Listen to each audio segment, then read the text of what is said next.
Welcome to another edition of Is This Legal? And I am here with Leader Jeffries, representing where?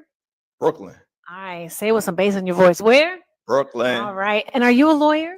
I am. So you know if is legal. That would be correct. Okay, here we go. I have some questions for you. The Trump administration's top officials, including the vice president, the secretary of state, and the secretary of defense, shared highly classified war plans over the private messaging app Signal and accidentally included the editor in chief of The Atlantic in the group chat. Is this legal?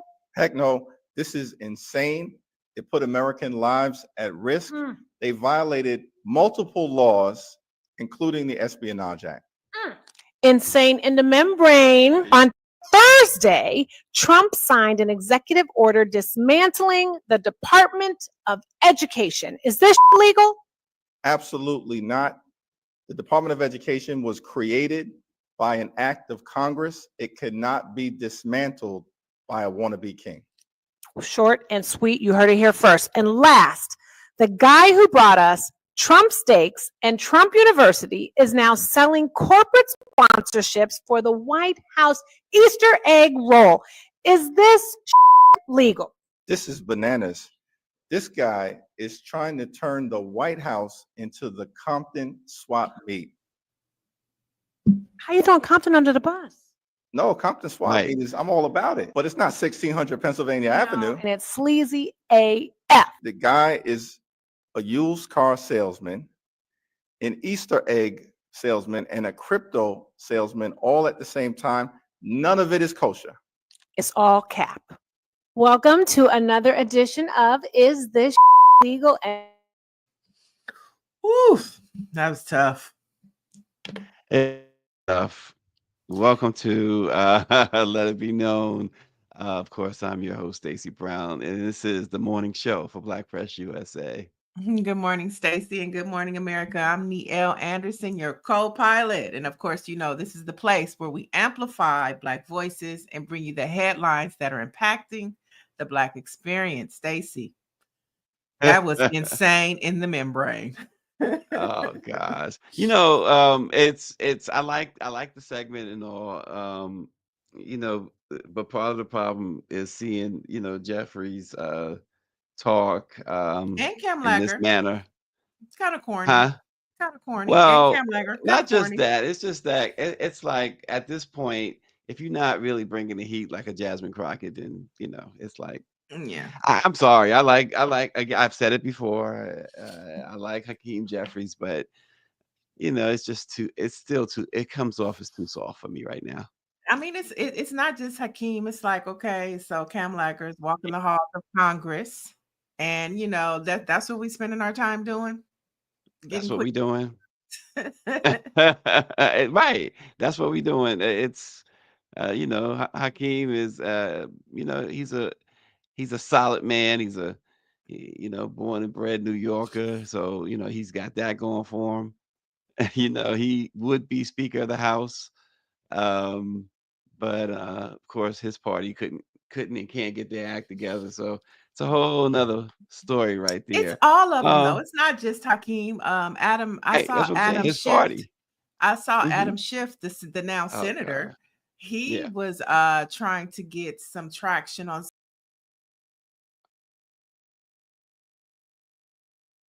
How did we freeze up? Uh-oh. I think that's we froze up, didn't we? That's not good. I know she was talking about Adam Schiff trying to get some traction on social media. We'll get back to that. While she fixes that, there's a couple of things, and you know, we do our Black History moments each day. We try to pick one or two, but we also encourage you guys to throw in the chat your Black History moments of the day. We can't get them all in all the time, but yesterday we did miss one, maybe two. He said they got Niele.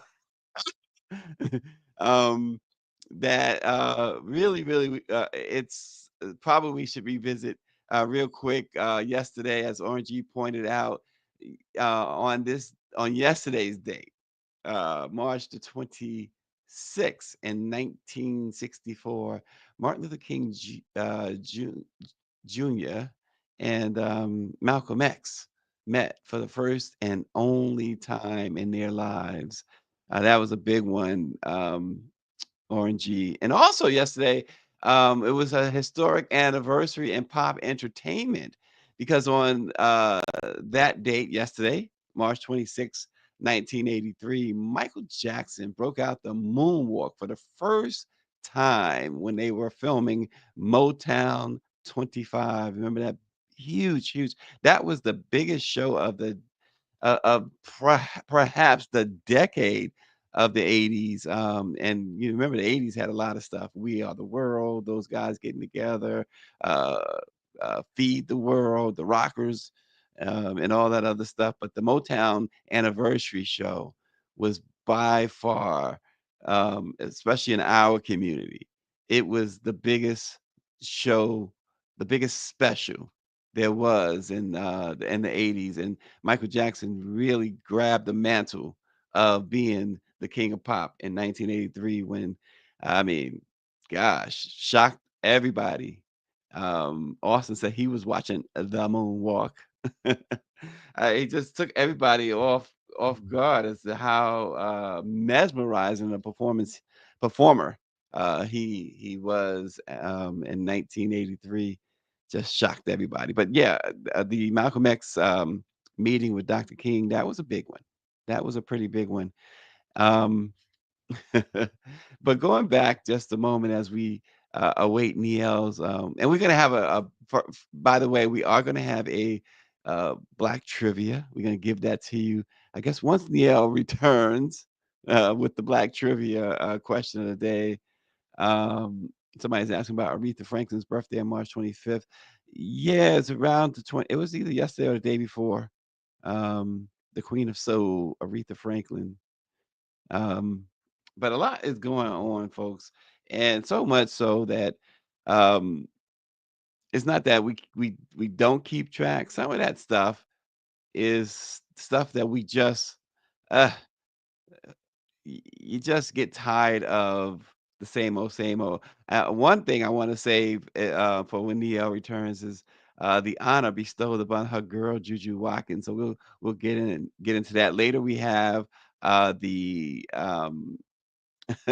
who's losing their black card, and there was again a lot of candidates. We'll get into who actually we have decided to revoke their black card. And I want to know. Greer, is this like when we revoke the black card, is that permanently? Can they redeem themselves? So I don't know that some of them can. Some of these folks can redeem themselves. But They yesterday can also, redeem themselves. they can. We have not yet figured out what that looks like. What that looks like.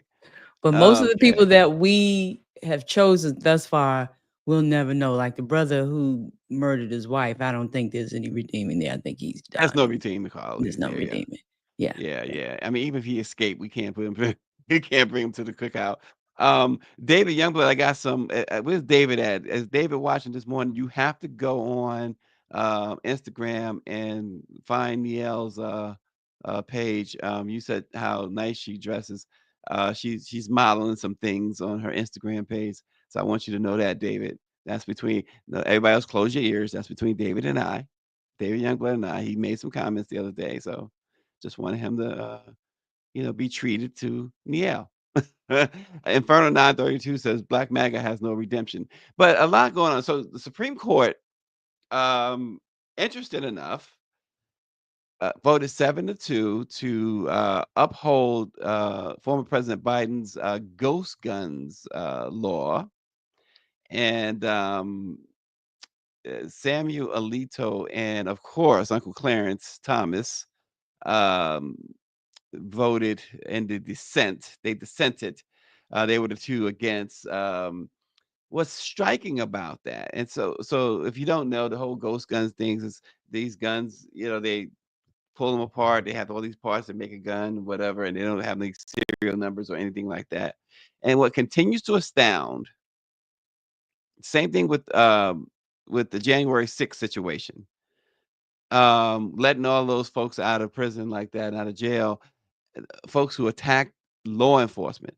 And ghost guns are responsible for many shooting deaths, people with ghost guns, and they are a pain in the neck for law enforcement. This is supposed to be the party of law and order. You know, Christy Nome running around on horseback, going after unarmed and not non-dangerous folks just because they uh, appear to have a different nationality. Um, Going to schools, arresting students because they have a different nationality, because they have a difference of opinion too. That this is what they call law and order, apparently. And every officer who supports them is not worth the badge, not worth what the 10 or whatever that was used to create the badge, because you worry about your safety every day, your family worries about your safety every day, among so many other things, and you have an administration. They got all upset a couple years ago when they intentionally, like they do everything else, intentionally um, state the meaning of defund the police. Nobody was talking about getting rid of police departments. Nobody was talking about that. That was they knew that's not what they meant. Getting rid of police departments. And yet, they made it seem like that's what they was talking about. And so the law enforcement got their panties in a bunch. Oh, the liberals, the left, they're coming after us. And what do you think that the right wing is doing? The liberals appreciated you. And yes, Inferno 932, the gun part can be printed at home now. Dr. Joni too says that it just seems common sense that those ghost guns should absolutely have to be registered and have serial numbers, etc. Same rules as other guns. The bar is low but she says I'm thrilled that SCOTUS upholds common sense.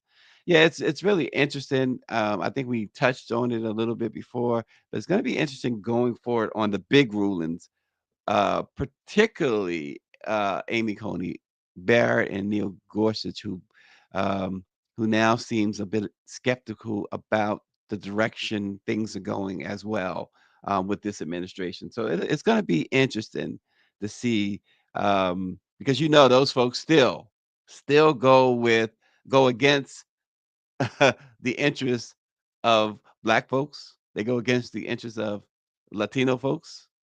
They go against the interests of women,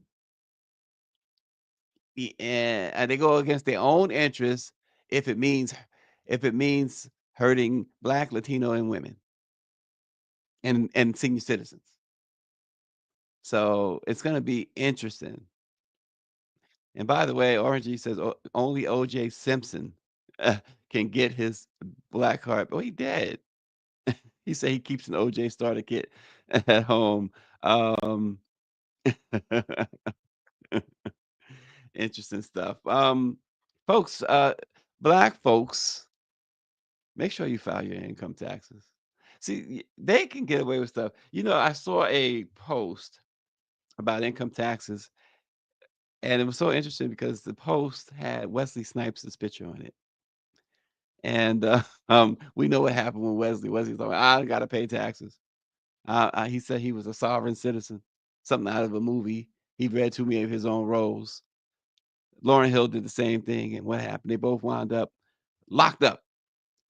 Um, the April 15th tax filing deadline is only 3 weeks away, and 3 weeks can go in a blink of an eye. And tens of millions of taxpayers have yet to file their taxes. The Internal Revenue said it has received about 70.5 million returns as of a week and a half ago. which is down almost 2% from the same period last year. Now, some might be holding out hope that this president, he wants to do away with the IRS in its entirety. But remember, he doesn't have to pay taxes. He's never paid taxes, and if he avoids paying taxes, he's not going to get prosecuted. You will. The IRS said it has processed 69.6 million returns so far, meaning the computers are chugging along. Some tax professionals have worried that layoffs at the agency could even slow things down even more. Daniela Pierre is asking, is the IRS still a thing? Yes, Daniela, believe it. But the cuts were really in the compliance division, which I guess it bodes well to those who don't want to file their taxes. But the process returns figures show that hey, people are getting a nice little chunk of change back. So far, the refunds are bigger than last year. The average so far is about $3,271, which is up 5% over the same period last year. But keep in mind, though, that early filers tend to get refunds, so that amount is likely to fall as many people file their returns. What did I miss? Inferno 932. He says the Orange Clown doxed AG Letitia James yesterday.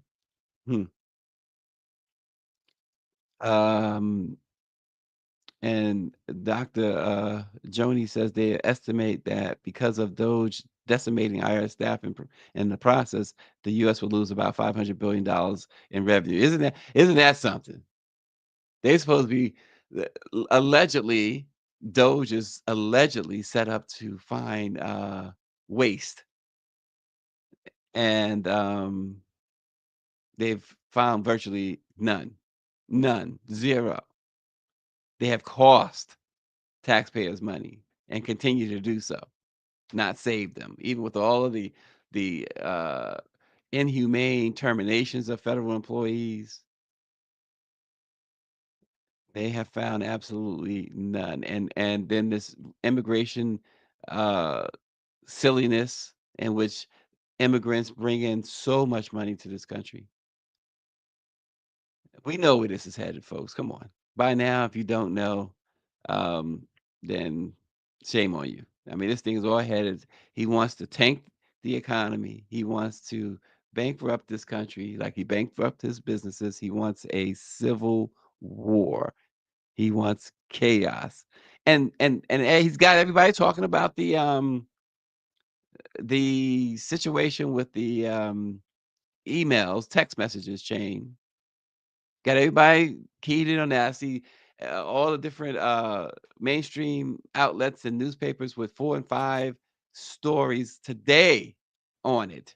And that's, folks, pay attention to what they're not paying attention to. They're paying attention to that, and they are doing other stuff. So with Niele back, we want to give the black quiz of the day. What's the quiz? Come on, drop the quiz. I want to apologize. I'm sorry, folks. I had a little technical difficulties, but I'm back. Thanks, Stacy, for holding it down. Your co-pilot is back. All right, because you know I can't fly this plane alone. Yeah, you All can. right. You've been doing it. Which unpublished James Baldwin manuscript on black film became a 2016 documentary? Which unpublished James Baldwin manuscript on black film became a 2016 documentary? All right, folks, put it in the chat. Give me your answers. Inferno 932 says, "Woo, she made it back." I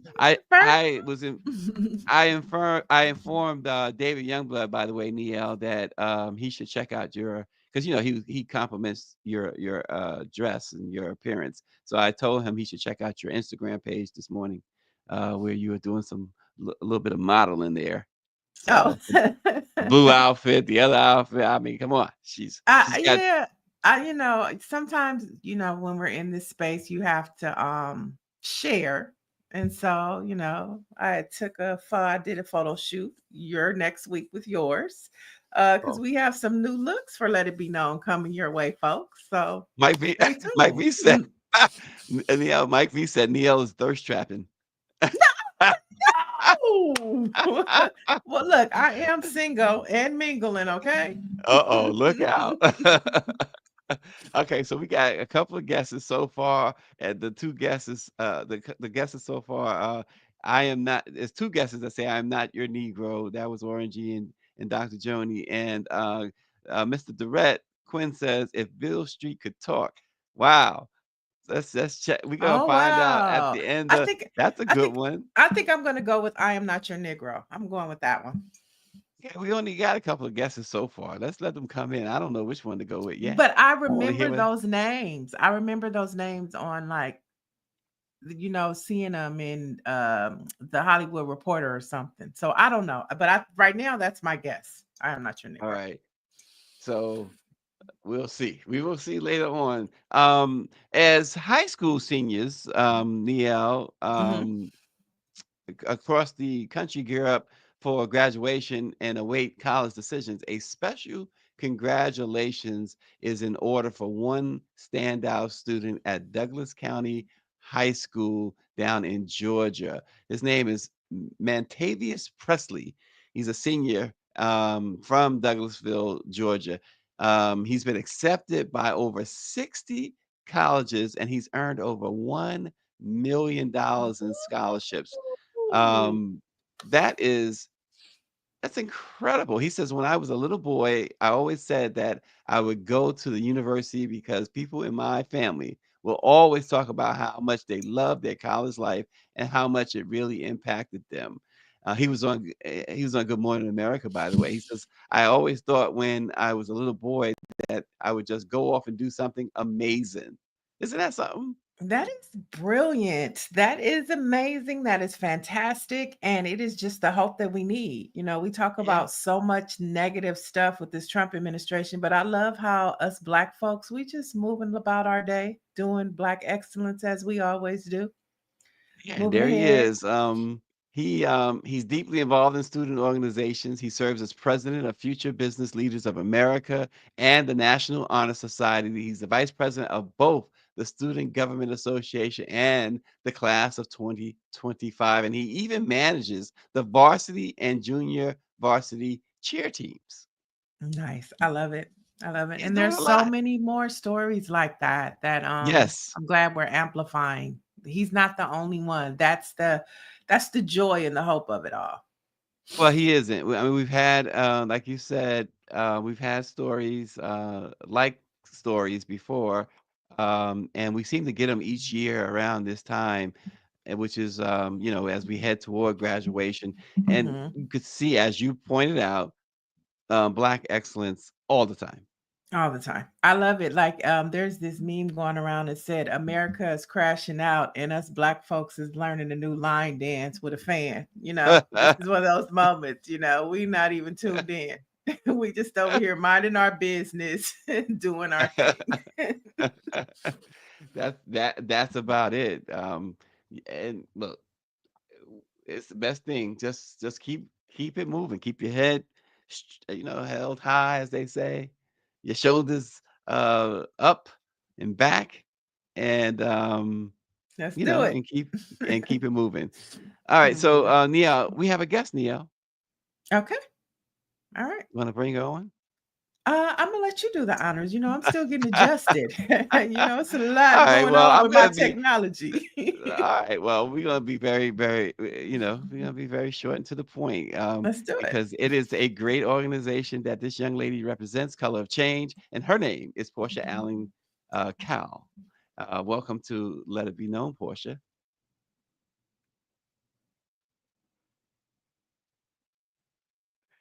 Okay, You so gotta we got to cut get your some audio. volume. We got to get some volume on you. Not yet. Not yet. Your mic is not connected, Portia. Come on, sister, gonna work it out.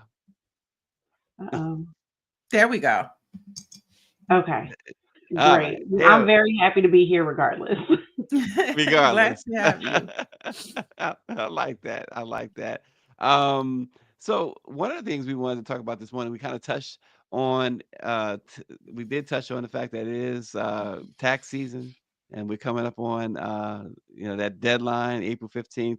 Um, so from you, Portia, and Color Change, what type of information are you seeking to get out to Black taxpayers? What do they need to know?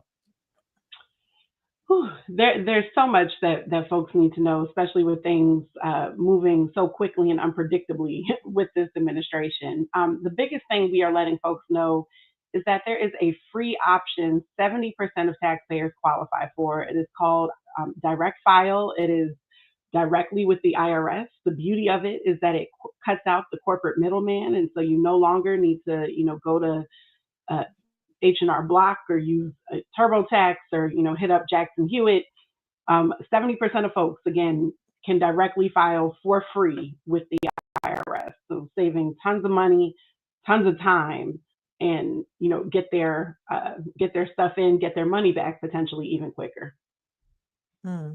So, you recently wrote an op-ed entitled "How Tax Fairness Can Promote Racial Equity," and you did that with, of course, Color of Change.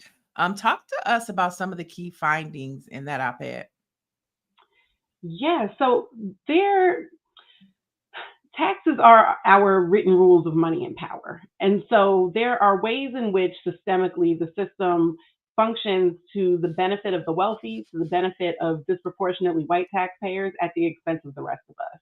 Mhm. Some of those provisions include the way that corporate taxes are treated.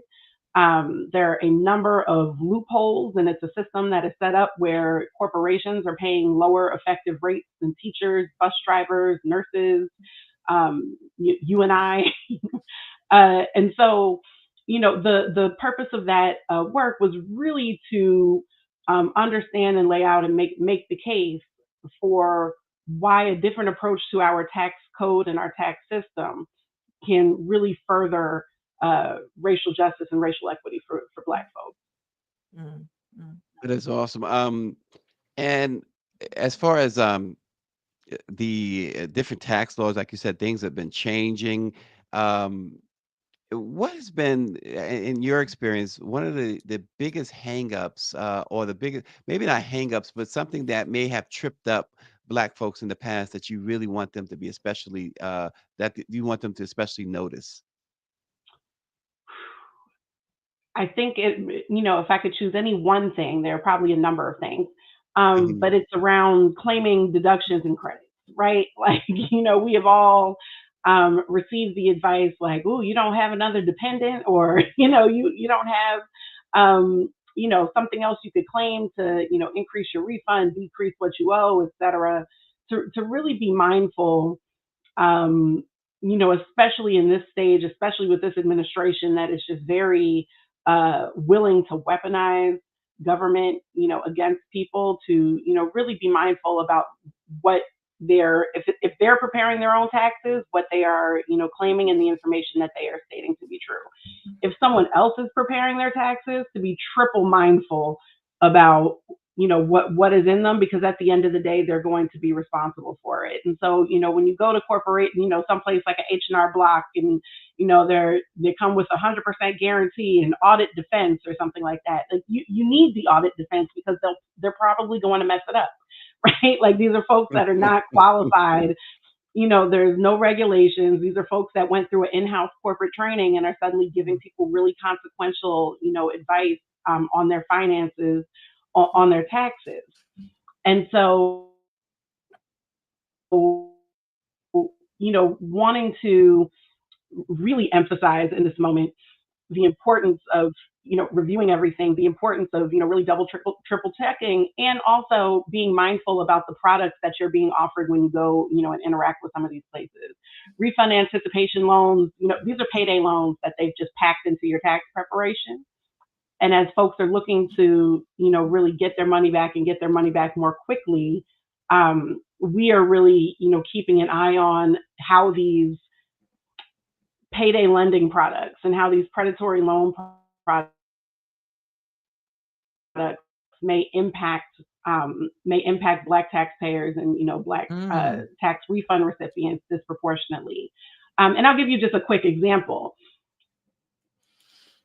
Many of these products, come with a required to disclose how much they're taking off the top of your taxes. Sometimes it's 30%. They're not required to disclose the interest rate, the terms, et cetera, because these exist outside of the banking regulations. And so, oftentimes it's a 30-day, 45-day, 60-day or something loan term.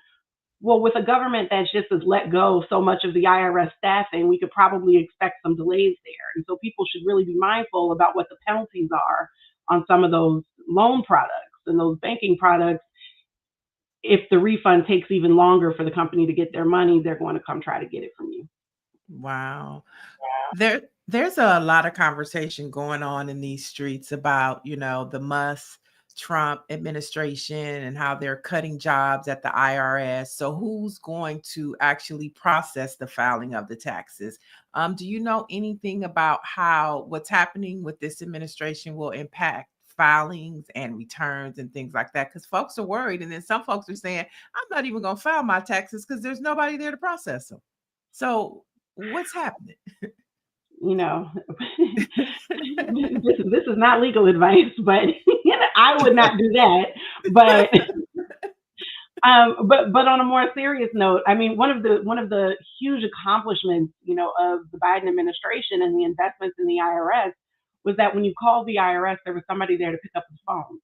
It wouldn't just ring and ring and ring, right? And so getting rid of a lot of the folks, first they're getting rid of folks, that provided that customer service and assistance to taxpayers. Mm-hmm. And so we should, there will be effects and impacts on that, even if we haven't seen them yet. They're closing down local IRS offices, so there are if you look on apps like Nextdoor and other places. I'm here in New York, and there's every day there's somebody. Where's my local? The IRS office is closed. The Social Security office is closed. There's no office nearby. It's going to get worse from a direct service and to people and to communities. They're also, to be frank, getting rid of the people that would be auditing them. Right. And so there's a real possibility that the decreases in the IRS, the estimates already is that it will decrease the ability for the agency to collect revenue by at least 10%. People at the top, like the Elon Musks of the world, the Trumps of the world, right? Like the billionaires that occupy the government, they underpay their taxes way more than we do. And so getting rid of folks whose job it is to audit them, to hold them accountable, to bring in that revenue, and then, wanting to turn around and say, well, we need to cut Medicaid, we need to cut SNAP, we need to cut, student loan assistance because we don't have enough money. Pay your taxes. We'll have more money. It's that simple, right? How have historic policies like redlining and exclusionary housing laws compounded the effects of tax inequities, and what reparative tax policies might address that legacy? Whew. I love this question, but the answer is so complicated because, the answer is probably all of them, right? And so, there's so much, there's so much information out there that, Black people, and particularly Black homeowners, disproportionately overpay for their taxes, right? And part of that is because of where we own homes. And so sometimes, we'll own homes in places where the tax base is a bit eroded. And so, you're trying to collect more money to do the same things from fewer people, or collect more money to do the same things from, fewer people whose homes are perhaps worth less. There are policies in the tax code that just have worked better for some than for others. That includes policies like the mortgage interest deduction. That includes policies like the SALT tax, except with this little exception that, a part of the mortgage interest deduction and the SALT tax disproportionately benefits Black homeowners in high home value areas. And so on the coast, for example, New York area, out in California, et cetera. But that's because of discriminatory lending. And so there's no silver lining there. It's because we pay more for mortgages. We have less generational wealth and help. And so we're mortgaging more, we're paying higher, rates, and therefore we have more to deduct, right?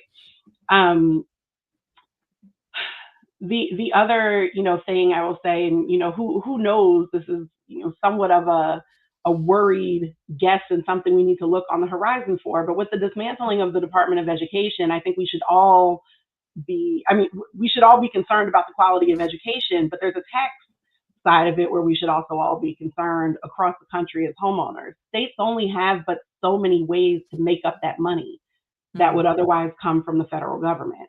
And one of the key mechanisms that they have to do it is taxes, whether, it is sales tax, in states like Alabama, they tax groceries to pay for schools, like other places, it's local property taxes, things of that nature. And so, with the erosion of federal funding that provides, quite a bit of,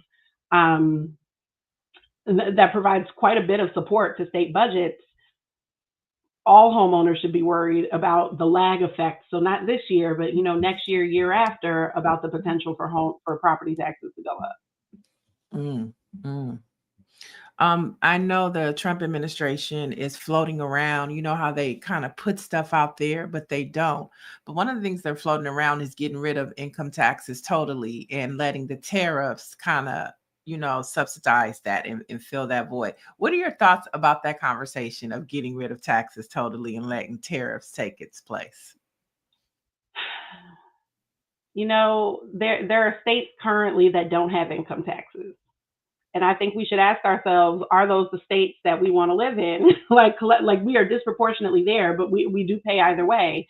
Taxes collectively are, what provides for general public goods and services, the ability to, drive on roads that are not like a minefield, the ability to, 90% of kids attend public schools, the ability to have infrastructure for emergencies and, hospital infrastructure and, libraries and other public investments. The tax on income, which, you mentioned the white paper. The white paper talks about the tax on income disproportionately, burdens Black people anyway, because many wealthy and white taxpayers disproportionately earn money in other ways that are not income. So payroll taxes and income taxes and things like that are regressive taxes. But the solution is a balance of both, right? Like, if we completely get rid of income tax, get rid of payroll tax, like we will end up having to foot the bill for a privatized everything. And that will always be more expensive because the motive is profit than the government paying and providing the services and delivering for the people like it is supposed to. Uplift the question that David Youngblood in the audience has raised. Portia, David's asking, is it harder today for Color of Change to do its work, and where and how can you influence the current administration? Is it harder to do the work? That's a good question and an interesting question, because in some ways it's yes and no. And yes, because it's always hard when the world is crumbling around you to get up, fight, and do the things, right? And it also is hard where organizations like ours, like many of our partners, many of the civil rights orgs and the legacy orgs in the landscape are out and saying the things. And you see so many companies, you see so many powerful entities capitulating to the administration for the sake of, being closer to power. That said, not all of our work, our core work in, what we fundamentally believe is that, our role is to build power. Our role is to organize. Our role is to, bring folks together to, socialize and popularize demands and leverage that power and leverage that energy against, whether it is at the federal level, at the state and local level, or in corporations to demand that they take action on racial justice. And where the federal government won't be moving for, a while, there won't be possible, especially on the legislative side.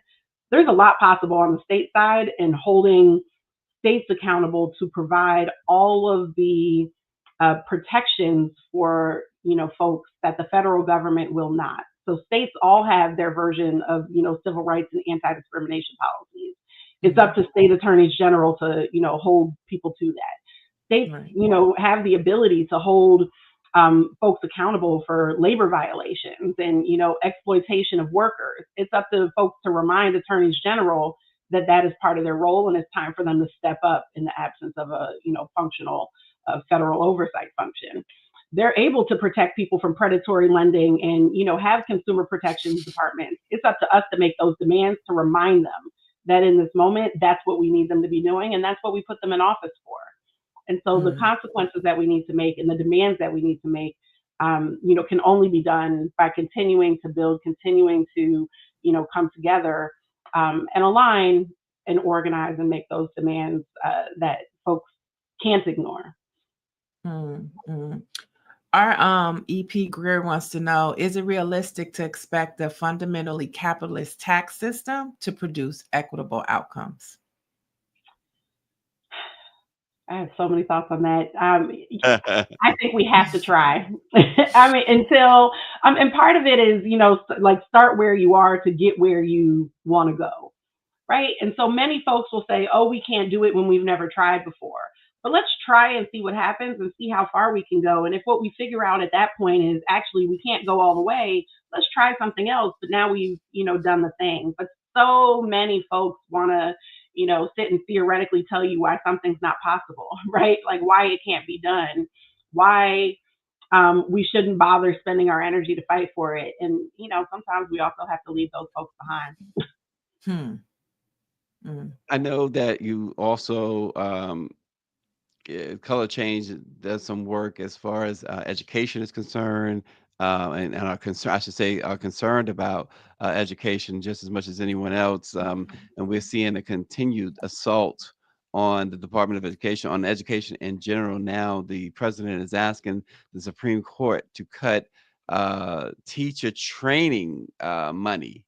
And this is a part of his so-called DE&I or anti-DE&I push. Your thoughts on that? I think the most important thing to, keep in mind about these attacks on education and on public education is that the Department of Education is a direct legacy of Brown v. Board of Education and the Civil Rights Act, right? The Department of Education came into being as the infrastructure for oversight and enforcement to make sure that states did what they were supposed to do by law to provide an open opportunity, access to opportunities through education for all children. And so the attacks, particularly on the Department of Education, are really attacks on the civil rights movement and its legacies and its progress. Because education in particularly has been, while it hasn't been the great equalizer, like it is sometimes framed, it has been a significant pathway to opportunity for Black people, for people with disabilities, for women, for so many other folks that were previously locked out of systems and opportunities, right? And so in those, when we see all of that through that lens, it becomes, kind of really clear. This is just one pillar of what we've been calling a neo-segregationist agenda that is really aimed to deconstruct and take apart all of the progress and all of the gains that we've had from civil rights. That I never looked at it through those lens. So thank you for that eye opener in the connection of the Department of Education and civil rights. I never connected the two in such a way. So thank you for that. But I want to talk to you about the work of Color of Change and how the Black press and our community can support the initiatives that you have and how we can be more involved in, helping amplify what Color of Change does. Yes, it's always, I love, conversations like this one, right? Because, it is the ability for us to talk to our people, like talk to folks, about the things that matter, not to be dictated by, the things that mainstream media allow. And so the continuing highlighting, of our work, the kind of coverage of, it's so important as, y'all are covering what's happening, at this day and age, And with this administration, we are less than 3 months in, but, to cover it and how it's impacting our communities from, so many different angles and different ways. And to also keep the joy in the celebration. I loved hearing about the young man down in Georgia, because we've always, some of the best, most brilliant, lasting work of Black people came from times of strife, right? Like the Harlem Renaissance was, a dark time in history for the United States, and we created some beautiful things from that period. Literature, artwork, beautiful, jazz and songs. And so highlighting that in the moment as it's happening, highlighting culture, highlighting, who we are, our staying power, our cultural power, our wins, is always to help, because, we have to keep the joy in mind as we're coming together and organizing and lifting up work and what needs to be done collectively for the long term. And I know that you wrote about and talked about the different, going back to the IRS, some of the key findings. One of the things was mentioned in the key findings was implementing reforms to promote racial equity. Again, under this administration, anything that has anything to do with equity is a red flag for them. How is Color of Change planning to attack this? Part of what we, have been doing is running campaigns that are aimed at attacking the infrastructure. And so all of these, whether it is what is within the administration now, is bolstered by an ecosystem outside of the administration and corporations and, organizations that are all aimed in various ways to attack our progress, to remove us from the public sphere, to, peddle hate for profit, to, do all types of things. But this neo-segregationist agenda is, it's a multi-front attack on Black people, Black progress, and our, legacies and our impact. And so, the policies around equity, pushing around equity, that is always the long-term goal. And there is no kind of ban on diversity, equity, inclusion that will, stop us from doing that work. But it is up to us to to call out and expose and hold corporations accountable. It is up to us to demand, and apply pressure where we can, both to fight and stand up against harms, and to, demand, as I was mentioning, at the state level, local level, et cetera, some accountability and different action from, those who are in power. There are, 12 or 15 Democratic trifectas that, exist across the U.S. What are those places doing to make sure that they're on the front lines of justice? And so it's up to us, and it's why it's so important for us to get our work out there, get our message out there, to continue to bring people into this movement. But it's always been a long-term game, and a game, and a fight that exists regardless of which administration. Because even if the election had gone differently, we'd still be fighting for some of the same things. Yeah, absolutely.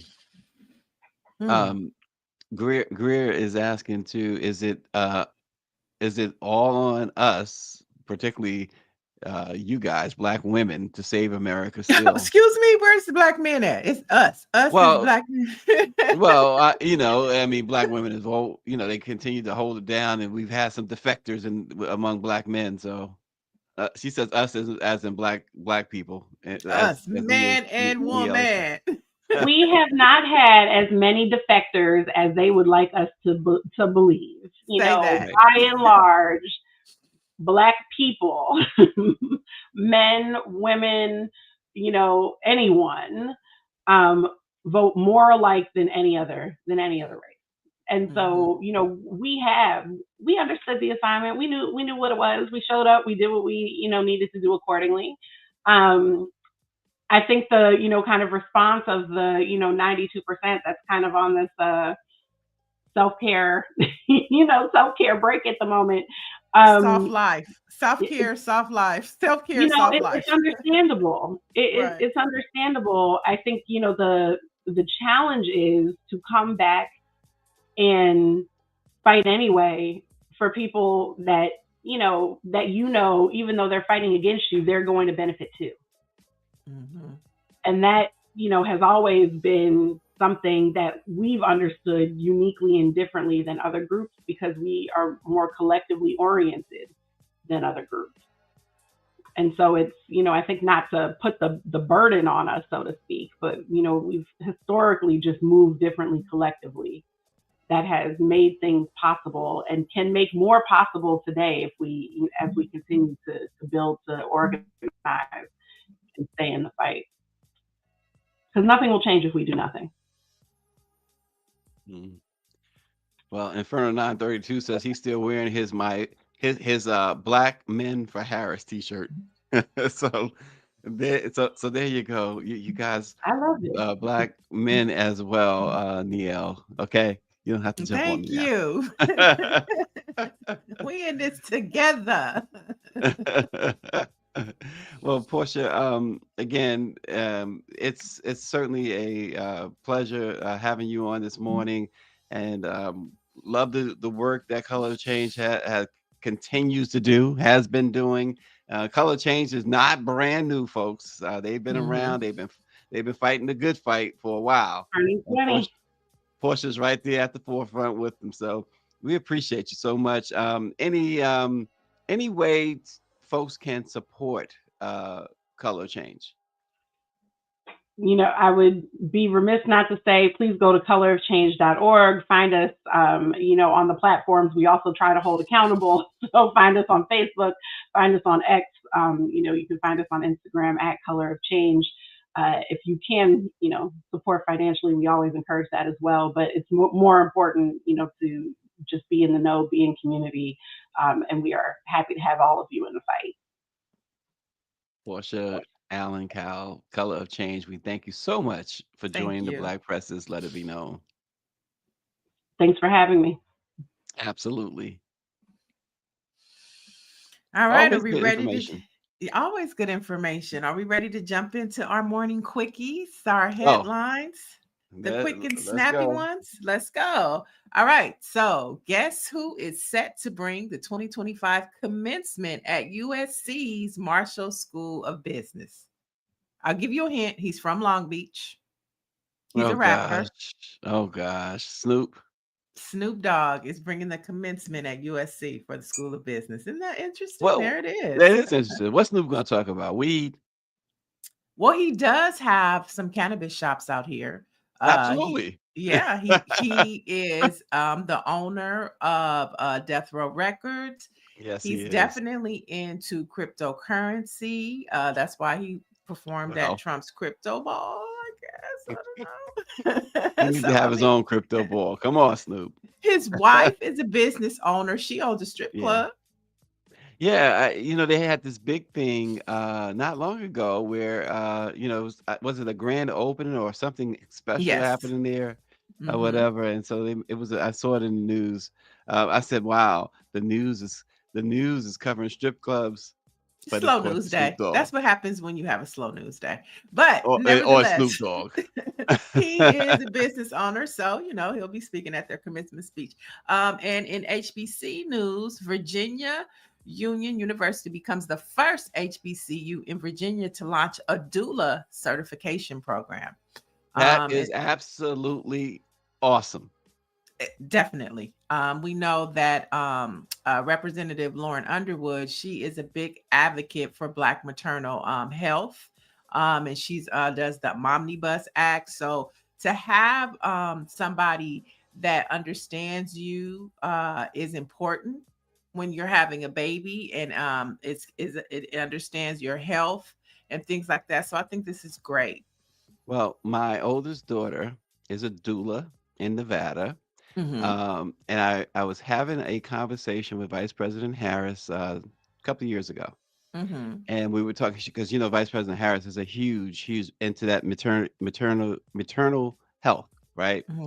And I mentioned to her that, and we started talking about my daughter, Mhm. And a couple of weeks later, my daughter calls me. Well, she sent me a picture, a text with a photo of a letter that she received from Vice President Kamala Harris. Yeah, Nice. she said, your dad told me about you, and I love what you're doing. Blah blah blah. It was, and I think she framed it and all that stuff. That's nice. Yeah, Okay. So if you yeah. need a doula, we know to reach out to Stacy, and Stacy, you can give some referrals. Okay. There you go. There So you go. noted. So noted. All right. So are you a Zelle user? Do you use Zelle? You know, Zelle is Sometimes the transfer my of Zelle money don't from always bank to do bank. well. Yeah, from Yeah. bank to bank. Well, if you do use the Zelle app, be prepared to switch over to your banking app because starting March 31st, users will only be able to access Zelle through their bank or credit union. So Okay. that's Wow. just Okay. important to know because I do use Zelle, preferably though through my banking app. But for those who use the Zelle actual app, they're getting rid of it because they just say it would be better to be housed within the banking institutions than to have a standalone app. I am really, really leaning so heavily more and more toward, and I'm being serious about this, what Orangey talks about all the time. These apps, that Cash App, Zelle, what's the other one that people used to use a lot? Venmo, PayPal. Yeah, PayPal. Yeah, all that stuff, Venmo. I'm getting more and more skeptical of them, especially as you see more and more banks folding, more and more banks closing up different locations. TD Bank, Chase, they're closing so many locations now, and you got people like Warren Buffett saying, "Listen, I'm taking my money out of the system," and uh, I'm getting very leery, Niele. Well, do both. Put some in the mattress and leave a little in the bank. I don't know about leaving anything in the bank. I think Greer, she says like her operating stuff she leaves in the bank, but other than that, I'm like, oh my God. She says I don't mess with them no more for Mhm. saving my money. Only operational money. Yep, that's what I'm saying. She said only things like she got to pay bills or whatever. Yeah. So, a little Ooh, both. You little I both, can't little afford to both. lose like any of it though. I don't want to lose any of it, I should say. Okay, well, you don't have to right now. We're not there yet. We're not there yet. All right, let's jump into some sports headlines. Former All NFL right. player LaShawn Johnson has been charged in the FBI's largest dog fighting bust in U.S. history, with 190 pit bulls being seized. Now, we remember what happened to Michael Vick. What you Oh think gonna my happen to God. this brother? Yeah, it'll be interesting. It will be really interesting. Michael Vick was, and still people still feel like he shouldn't have a job, and I mean, come on, come But on, what a great comeback for him. He's now the head a great coach of an comeback. Hmm. HBCU school, right? Good for which one is Yes, it? yes. Somebody correct me. Somewhere is one of the Virginia It's a schools, I think. HBCU. It's a Yeah, one HBCU. in We do know Virginia, I that. believe. I believe in Virginia. Um, yeah, I believe in Virginia. I forget what school. So much to keep up with. 190 dogs. Come on, man. 190. Woo. Come on. Norfolk. Yeah, Michael Vick is at Norfolk. Yes. Come on, man. 190 dogs. First of all, aren't you taking a major risk to your own life to have 190 pit bulls? Have Right. two pit bulls. David says he's a three-dog owner. He have no sympathy for this guy. Me neither. Listen, Now, wait a do minute. I think that he deserves to go to prison for life? No. No. No, not even 10 years. Okay. I'm just sorry. But Yeah, God. there should be some heavy, stiff fines, and he can never own a dog On the again. right. There you go. Let's do some sensible justice. Right, exactly. I just have to quickly go back to what Infernal 932 said about the money aspect. He says his mother always said, "Always keep bail money." That's that's funny. Korea uh, says, you know how white folks feel about dogs. yeah. I mean, I'm a dog owner and I love my doggies. I don't like it either, but I think a stiff fine, never to be allowed to own a dog again in maybe a year or two. I mean, but not, nothing excessive. I think 10 years is too excessive. Okay. Uh, uh, I'm uh. just saying. Sensible She said they, justice. she said they let white folks let dogs in places that brothers can't go. Wow. I All tell you right. what, What? y'all be going in on folks. Anyway, All what's right. next, Niele? So What you got? moving right along, in last quickie of the day, Kendrick Lamar continues to trend. Okay. Oh, His this Super is Bowl halftime performance show has drawn over OMG. 120 FCC complaints over language. And check this out, lack of white people. Yeah, I saw several people, right? We're the white folks, and if it was an all white thing, it's like, you know Now they what? want DEI. No, now they want DEI. Not right, Now right. they want it. They want diversity, equity, and they want inclusion now. They want Inclusion. it. All of a sudden, so it's okay now. And I think that picture says it all. Come on, where's your thing, Greer? Come on, son. That's what Kendrick Come on, looks like son. right now. He looks just like that right now. Like, come on. Exactly. Come Doesn't on, he look son. like that in that picture? Come That's on, what son. he looks like. Come on. I saw that, and I'm pretty sure you probably had. I'm sure you had a lot of people complain, but you probably had like one person in particular lodge about 1,000 complaints, he or herself. Right. It's like sitting there. Oh, we're gonna teach No, I these. think it's at least 120 of them. No, wait. Well, yeah, I think it's at least 120 of them out there. I think he could get a strong 120 MAGA to say, right in. It's not Yeah. right. Right. And that's Dr. Joni says the racism is not even being hidden under the thinnest of veils any longer. And Mike V says Caucasian Equity Inclusion, CEI. Oh, CEI. We need to start CEI. using C. That's the new one. We have FA, FO, and CEI. CEI. There you go. I love it. Caucasian Equity CEI. Inclusion. Oh my gosh. I'm Well, writing that down. I'm not going to You forget gonna write it that. down? CEI. There I you love go. Okay, so who is losing their black card today? it. Uh-oh. As usual, we Okay, wait, have we got to give it. We contenders. got to give the context of the black card removal. Yeah, don't we what have a it's all video or about. something? I don't Do we think have a we have a video? video. No? Okay. But the removal of the black card is for somebody who doesn't deserve to get invited to the cookout this summer. They don't get to come to the Juneteenth festivals. They have just embarrassed our race. Well, and I asked Greer when you took a short hiatus this morning about whether or not is it revoked forever? And she came on briefly, by the way, and she said no, not necessarily. In some Okay. cases, yes, but not in all cases. Is So they really what may the get their bylaw. invitation back. Oh. Okay, this is the guy.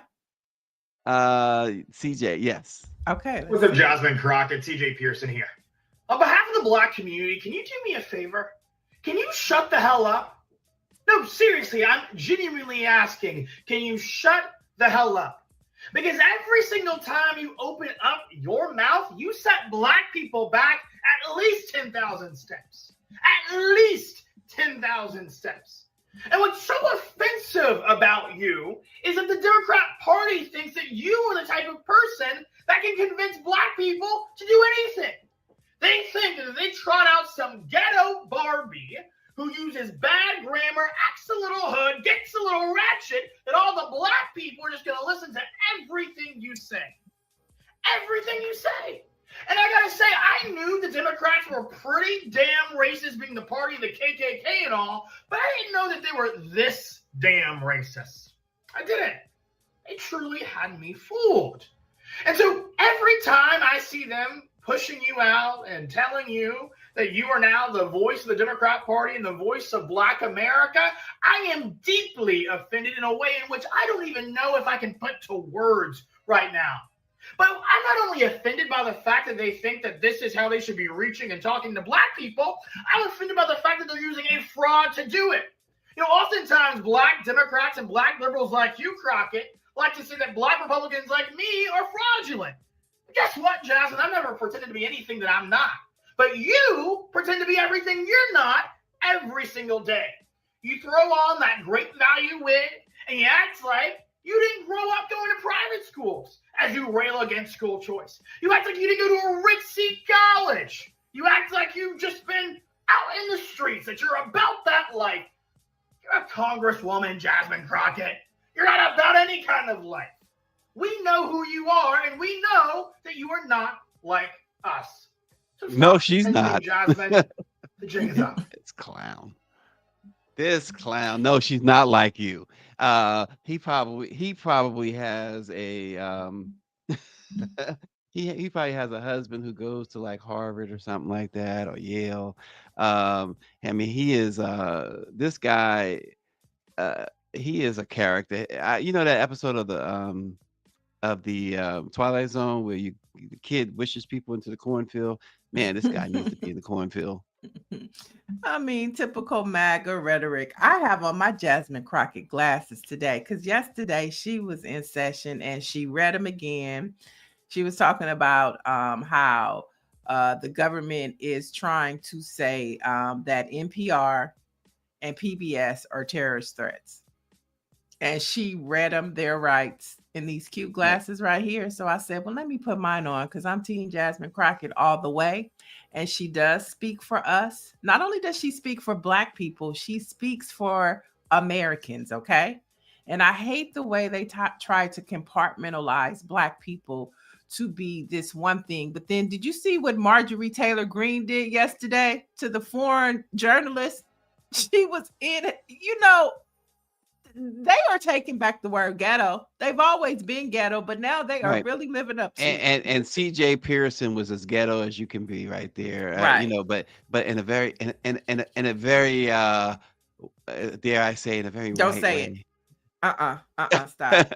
We're not going there. No, stop. But he's just very your white typical, he's your typical MAGA. We should get him on the show. I love to bring the MAGAs on just to wind you up. Maybe I'm calling TJ. We need to wind you up. And then let the string go.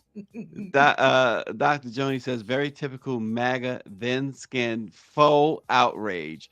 Faux outrage is absolutely right. Just like the whole Hot Wheels, Governor Hot Wheels thing. Give me a break. That idiot Michael Rappaport. People will always eventually show you who they really are. You remember Rappaport when Trump was going to trial and stuff, and he went out to the court, and then he had that rant on Marjorie Taylor Greene, and he went off and she ran off or whatever. She tried to come to New York. You're not welcome and whatever. Plan a role. And he's another one, obviously, that once Trump got elected, you know, he reclaimed his privilege, and to go after and call for her resignation, Jasmine Crockett's resignation. Michael Rappaport is an idiot, because I didn't hear you, Michael Rappaport, call for Trump's resignation when he was mocking the Down syndrome young man, the young man with Down syndrome. I didn't see you call for any of their resignations when they have pulled funding from the disabled and the handicapped. I didn't see you, Michael Rappaport, call for anybody's resignation when you see them going after the Fearless Fund in Georgia. I didn't see any of that. So shut up. Go back into the hole you crawled out of, just like CJ. You and CJ go make out somewhere. You and TJ Pearson. Whatever his name is. Well, so TJ got his black card revoked today. So as of now, he's not invited to the Juneteenth celebrations or the summer cookouts. The question is, had he ever had one? I'm pretty sure he got a mama and a daddy and some cousins. Everybody, hey. I'm pretty sure when he goes to Thanksgiving and Christmas, some interesting conversations happening at the table. When that dude was born, his daddy was one of them daddies that, you know what, honey, I'm going out to get some sugar and some milk. I'll be back. And never came back. Saw him, never came back. Okay, let's move on to what's our pop culture? Can we get back Greer? No, well, we got to get our Black History moment. We're not going to do the pop quiz right now. Can we tease? Do that. Need to tease it. We got to tease it. All right, tease it, Greer. Tease it. What is the question, Greer? We know it What has you to got do there? with James We're Baldwin. not teasing it. Niele messed that up when she jumped off, so we lost time. So just get right. Huh? What? Okay. Yeah, what does that mean? Okay, let's go to the Black history. Oh gosh, on this date, 1961, in Jackson, Mississippi, 9 Tugelo College students and members of the local youth council of the NAACP staged a sit-in to protest segregation at the Jackson Public Library. At the time, African Americans were prohibited from using the main library in Jackson in accordance with Jim Crow laws prevalent throughout the South at that time. The 9 students were Meredith Coleman Anding Jr., James Cleo Bradford, Alfred Lee Cook, Geraldine Edwards, Janice Jackson, Joseph Jackson Jr., Albert Earl Lassiter, Evelyn Pierce, and Ethel Sawyer. They were trained in civil disobedience by none other than Medgar Evers. How about that? Wow. I So love it. it leads us to the women's side of Yeah, history. we are almost done with Women's History Month, but before we do, on this date in 1924, Sarah Sassy Vaughan was born, and she would have been 101 years old today. Sarah Vaughan was also known as the Divine One, and one of the greatest jazz singers of all time. Her 3-octave range won her 2 Grammys, and she died in Hidden Hills, California on April 3rd, 1990 of cancer. And we know that she was definitely a voice during a time. I think Portia talked about, always during the times of grief for Black folks, we've always like emerged with some type of arts and renaissance. And Sarah Vaughan was a part of one of those times in our history. Wow. Wow. Absolutely. Our Black-owned newspaper of the day is Insight News. Insight News started in 1974 as a color cover magazine based in and serving Minneapolis's African American North Side. It was owned by Graphic Services Incorporated, a general printing and magazine publishing firm in Northeast Minneapolis. Al McFarland headed the Midwest Public Relations Division of Graphic Services, and at the time, a 26-year-old media enthusiast.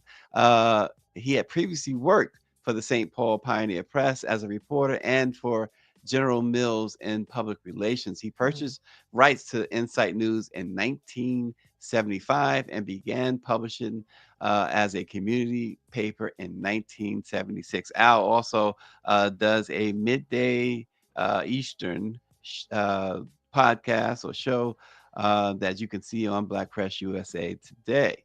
Oh, love that. Love that. Yeah, so that is Dr. Tool, Dr. Joni says, yes, I'm here from Minneapolis. Okay. Yes. Nice. So check out Welcome. Insight News. You can go to their website. You can check out their publisher, Al McFarland, as I said, weekdays at noon on the YouTube and Facebook pages of Black Press USA. All right. So our question is back up. Which unpublished James Baldwin manuscript on Black film became a 2016 documentary? What you got? Let it be known, family. All right. Drum roll. Drum roll. I am not. Yes, I would your have got the leader. big money. We would have got the big money, whoever put that out there. Ding, ding, ding, ding, ding, ding. You're supposed to say, what is? I am not. What your leader. is James Baldwin's manuscript? I am not your Negro. There you go. 800. That's the Daily Double. Daily Double. Okay. All right. There you go. All right. You guys don't forget, for the latest in Black headlines from all across the country, from all the Black newspapers in the United States, 24/7, check out BlackPressUSA.com. Yes. And as always, check us out weekdays. It is Friday Eve. So tomorrow we should have some fun tomorrow before we get out for the weekend. In fact, tomorrow, I am headed to the Washington Informer's 60th anniversary Nice. celebration at the Martin Nice. Luther King Library down in DC. I think you can still buy tickets. If you go on Washington Informer's website, I'm sure you can find where you can buy tickets to the gala tomorrow night. So it should be great. And the Red Bone is coming on tomorrow. Orangey, we're gonna talk some March Madness, some women's March Yes. Madness. We're with in the Sweet 16. We're headed into Sweet 16 this weekend. yes, So the Sweet Dawn is 16. coming. Yes, she is. She's on her way. Hold on, she's coming. Orangey, get your popcorn ready. We'll see you tomorrow, folks. Thanks for watching.